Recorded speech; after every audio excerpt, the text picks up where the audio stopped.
So I know in a lot of my videos I keep saying about all the things that we have to do on a regular basis, and I'm kind of vague about what it is that we actually do. But today is the beginning of the month and it's duty day. So today we're going to take a walk around and you can follow me while I do several of the duties that I have to perform regularly on the station, and you can see all the things that I do actually do.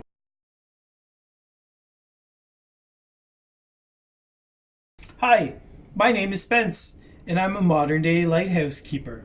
If you want to know more about what it's like to be a lighthouse keeper today, then follow me by subscribing to my channel and hit that bell notification so that you know when I upload new videos. So that's it for my intro. Let's get to it. Much of the time we get messages from head office. And when we do get messages, what they do is they send those messages to us over the radio. The principal keeper does get emails from time to time, but when head office wants to convey a message immediately that has some level of importance, they send it to you over the radio. And so what that means is you have to record the message and then go to the station office and you physically have to write out that message in a book. And that is what I'm doing here. Is we have a message that came in. I'm listening to the message that I recorded on my phone and then writing it down into our message log.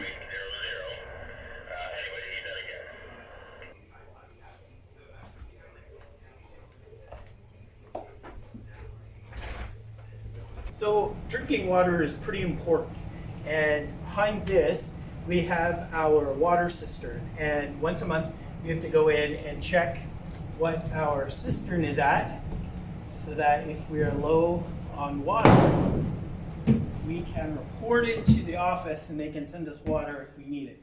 Now the houses do collect their own water, and so generally we don't need to call for water. Sometimes in the summer, if we don't get a lot of rain and things are really dry, we may actually run low on water. And there have been instances where stations have had to request water from head office. So let's take a look at how much water we have.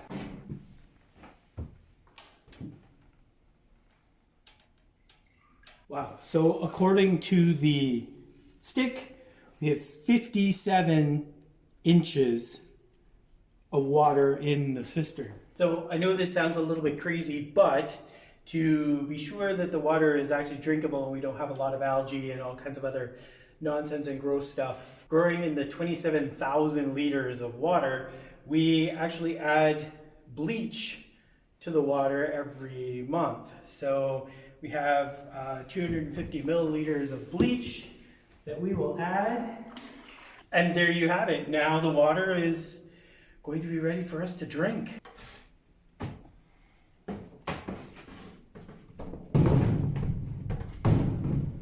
So to know exactly how much water that we have, we take our 57 inches and we multiply by 478 liters per inch. And that gives us exactly how much water that we have on hand.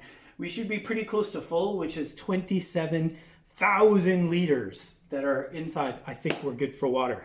Every month we need to check all the fire extinguishers on the island, and there are quite a few of them, at least one for each of the buildings, and several of the buildings have more than one depending on how many rooms are in the building. So what we do when we check fire extinguishers is we manually look, make sure everything is there, make sure all the cards are there, the pin is good, make sure the pressure is good, and then what we have to do is we have to make sure the chemicals inside are loose, so that if we need to use the fire extinguisher, there's nothing sort of blocking up the chemicals. They're not all compacted and unable to come out properly. So how do we do that? Well, hammer, and we hit it.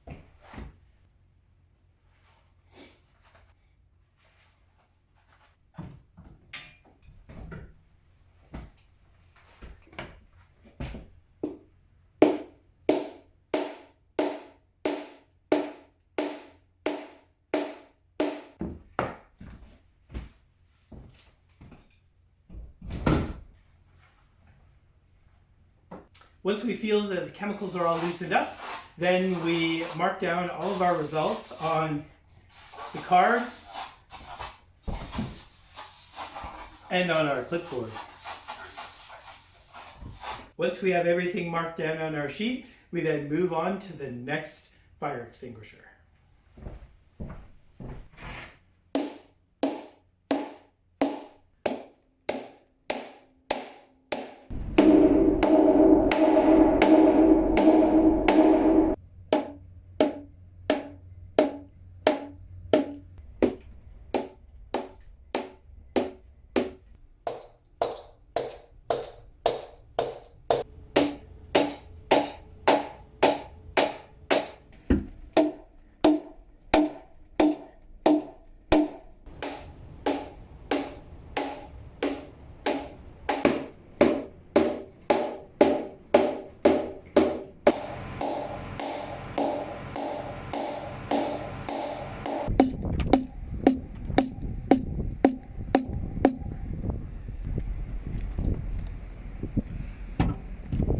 And when we're finished with all of the fire extinguishers, we take our form, put our name on it, and we include it in all of our month-end reports back to head office. So relating to the water, the other thing that we have to do regularly is change the filters. And these filters work for everything in the house, whether it's the shower, the dishwasher, or your drinking water. Everything runs through these filters. And we have a large filter here and then a UV filter. And the regular filter does need to be changed regularly to make sure that it's clean and that we have good clear water in our dwelling. So let's go ahead and change this filter.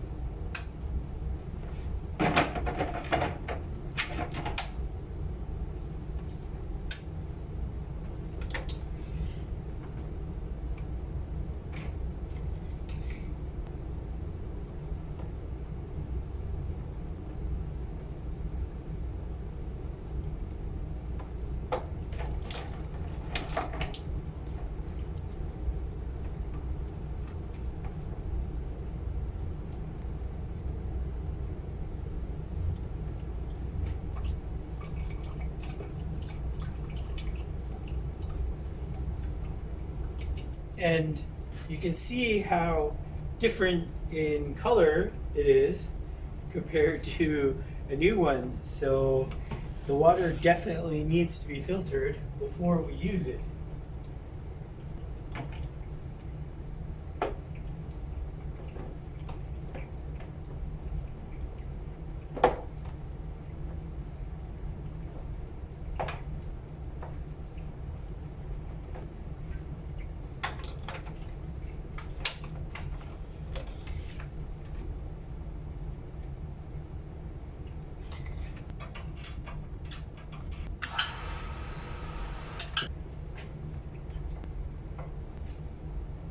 And there you have it. Our filter is changed. And we do have another filter upstairs for our drinking water.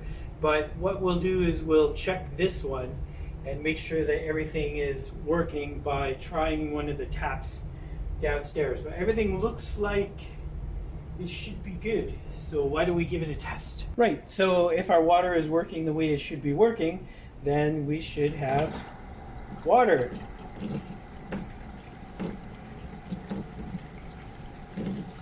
Excellent. Everything looks good. And under the sink we have another filter which essentially works pretty much the same as the one downstairs, only this filter is even finer and is for our drinking water.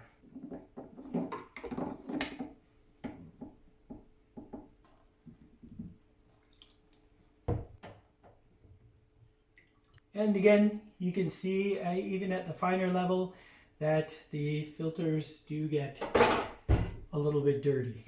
So we will give our drinking water a quick test, make sure it's good.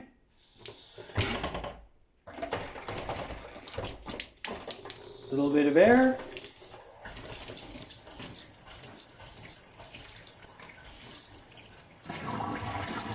And we're good. We now have fresh water again.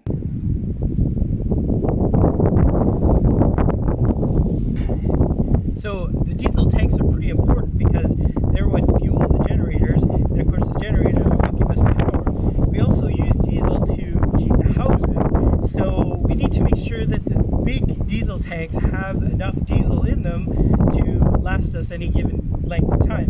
They are quite large and they do hold a lot of diesel, but of course, like everything else, eventually they run out. So what we have to do is every week we dip the tanks to see exactly how much fuel we have left. Works very similar to any gas station. Put your stick in.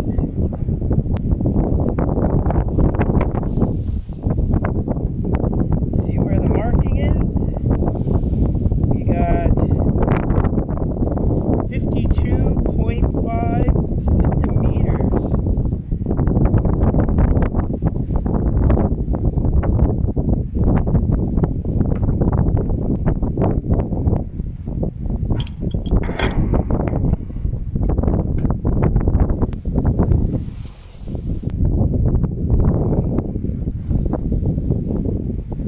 Each of the tanks also has a dial gauge, which you can see right up here. And this gauge also helps us to tell us what's in the tank. But there is nothing better than actually dipping the tank itself to give you an exact measurement of what's left in the tank. So once we have the numbers, we use our handy dandy chart to tell us how much we have. We had 52 centimeters, so at 52 centimeters we're at 2,261 liters. One tank will hold over 9,000 liters. So at 52 centimeters and 2,000 liters left, we're actually running pretty low on fuel. Once we have the numbers, we add everything to our sheet. Like we do everything, we write it down, and then every month this sheet gets sent to head office. Here we have our engine room. And in the engine room, we have to come in here every day, make sure that the engines are running properly, because without the engine, we have no power. It's very important that these engines are working properly. So what we have to do is check every day, make sure there's no big oil leaks at all. Make sure that all the pieces are working properly. Make sure that our electrical panels and chemicals are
And that is some of the duties that we have to perform on a regular basis.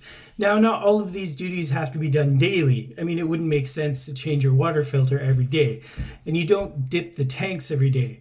Some of these duties are done once a day, once a month, once a week. It all depends on the duty involved. And of course, there are other things that we have to do regularly as well.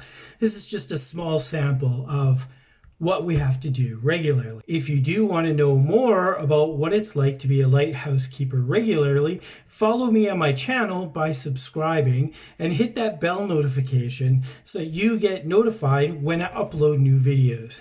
If you do have any questions or comments or anything about what you've seen in this video or any of my videos, please feel free to use the comment section below and let me know your thoughts about what it is that I do. Thank you again for watching my videos, and we'll see you next time.